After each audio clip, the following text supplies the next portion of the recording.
Good evening, and thank you for this chance to address all of you today. I would like to give special thanks to Supervisors Carroll and Engel, meeting with myself and a few others on January 7th. While this board has taken steps to reaffirm its oath to the Constitution of the United States and Virginia, the truth is that it's not enough. It's absolutely a step in the right direction. However, over the last 2 weeks, the state government have been voting on bills that, when signed into law, will erode our inalienable rights beyond all recognition. Dr. Martin Luther King Jr. stated that there are two types of laws: just laws and unjust ones. We have a moral obligation to obey just laws and to disobey unjust laws, because non-cooperation with evil is as much a moral obligation as cooperation with good.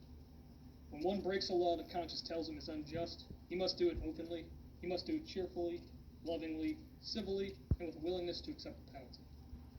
Our governor and his cronies have not only ignored and marginalized the sanctuary movement, they've been acting like dictators over a conquered people, openly calling for those who take their oaths seriously to be forcibly removed from office or their post, stating that they will shut off water and power to non-compliant areas, and some even recommending that the governor order out the National Guard to enforce these edicts.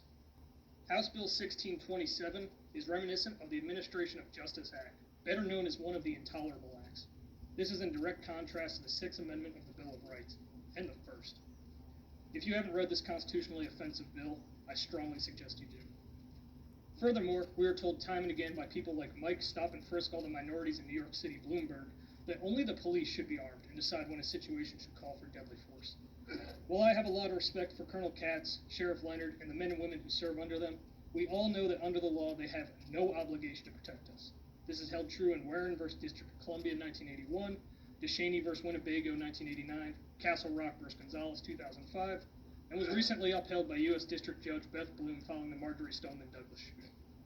With these rulings in mind, let us not forget that it was a good guy with a gun, not law enforcement, who stopped the White Settlement church shooter and saved the lives of dozens. We watched all last year as the Venezuelan security services violently crushed opposition protests, and the Hong Kong police have beaten, shot, and disappeared their own citizens. We watched dozens of governments violently crack down on people who are tired of corruption and tyranny in their own countries. With all this considered, I request that the board authorizes funding for the establishment of a training program for all community members in Chesterfield that will provide them with basic firearms training, basic first aid and casualty care, emergency communications, and search and rescue training.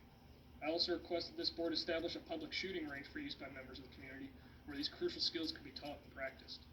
I also call on you to authorize the establishment of a volunteer county militia that can be called up during times of emergency to protect the county and assist in disaster mitigation. Finally, I request that this board strongly consider holding a county-wide referendum on whether or not we should take up West Virginia legislators' offer to be annexed into their state. In closing, I will leave you with an excerpt from Chesterfield in Old Virginia County, which was written in 1954. Chesterfield, in its nearly 350 years of Western occupancy, has seen its identity more or less submerged and its many achievements unsung. Never given to romance, pomp, or self-aggrandizement, it has met its adversities and problems with sturdy independence and personal dignity, and has set a proud legacy for all time and for all people. A crisis has emerged in Virginia, and now is the time to act before it is too late. If you choose to support us, you will forever be remembered as true Americans. On July 1st, let us come together in a county-wide act of civil disobedience to tell the tyrants roosting on Shockoe Hill that we will not comply with these unjust laws. We'll bring the tar, if you bring the feathers. Sic semper tyrannis.